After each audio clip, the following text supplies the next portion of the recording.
one thing I will say to Gerard is,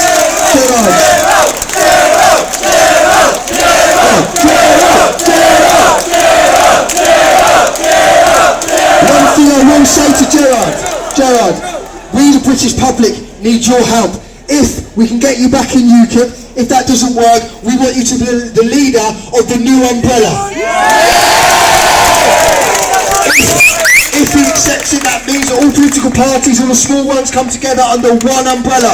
We fight as one. Ladies and gentlemen, Gerard Battens. Thank you, Danny. I'm not going to, excuse me, I've got a terrible cold. I've had hardly any sleep for the last couple of nights. No, I'm fine, thank you.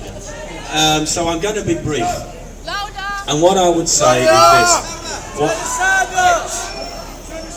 Can you hear me? I'm going to be brief. Whatever comes out of the court today, you must all stay calm. Because it's hard enough at the moment without handing the mainstream media stories on a plate. Because you know how it works. You don't need me to tell you. What the mainstream media report: Tommy Robinson found guilty, Tommy Robinson a criminal, thugs outside Court Road. Don't give it to them on a plate. No need to help them. Now, what we all were here last week, and I've said to the media outlets that I do talk to, I keep thinking I can't be surprised by anything that happens, and then they go and surprise me.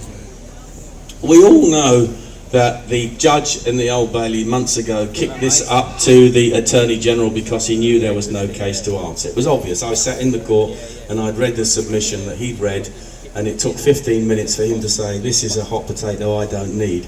This is a political decision, it isn't a legal one. The Attorney General can deal with it. And the Attorney General is the government's lawyer. This decision to then come back with more trumped up charges was a political decision. And I have to say that I believe that the verdict was a political verdict. Yeah, definitely. Now, I still believe in the British legal system. I still believe that most of it operates fairly. It's hard. That anything is subject to influence from a political quarter, especially when the lawyer directing the case is the government's lawyer. So I don't believe that it was a fair hearing. I don't believe that it was a fair verdict. That's my opinion. I've got to be careful or I might be in contempt of court, might I? But what I would say there, if they had any sense today, common sense, what would they do? They got what they want, which is another conviction. And what they would say if they were sensible was, I'll tell you what, we'll sentence him to a couple of months, and then we'll say, well, time already served, so he doesn't have to go back to prison. But if they decide to send him back to prison today, we know that it is malicious. And if they send him to one of the prisons in this country, which is controlled by Muslim gangs, then we know that it isn't only malicious, but that they intend to either see him broken psychologically, attacked or murdered. I can't believe that I'm actually standing up here on a platform, public platform, in my own country that I love, the traditions and history that I love, knowing that we have sunk to this low point. And why have we sunk to it? It's because our political system long time ago sold out and betrayed this country to rule from a foreign power, the European Union. And they have sold out and betrayed their own people by submitting to fundamentalist, literalist Islam. That's why they are terrified of someone like Tommy Robinson actually speaking the truth about what is happening and drawing attention to it. This is now like some kind of satellite country of the old Soviet Union, where if you speak the truth you have to be suppressed, you have to be non-personed or locked up in prison. This is where we're being reduced to. We're not there yet. The country is still full of decent people who know the truth and are prepared to speak it. And this is what everybody has to do on an individual level. And we all know that there can be penalties for that. We all know that speaking the truth can have an effect on your job prospects, on your business prospects, on your personal life. But everybody has to do it, but they have to do it in a calm and sensible manner. We are not opposed in any way to individual people.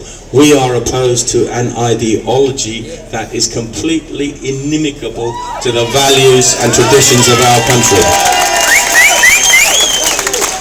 And that is the basis on which we must proceed. And I have to say on a personal note, you know you've arrived in politics when you've been banned by your own NEC.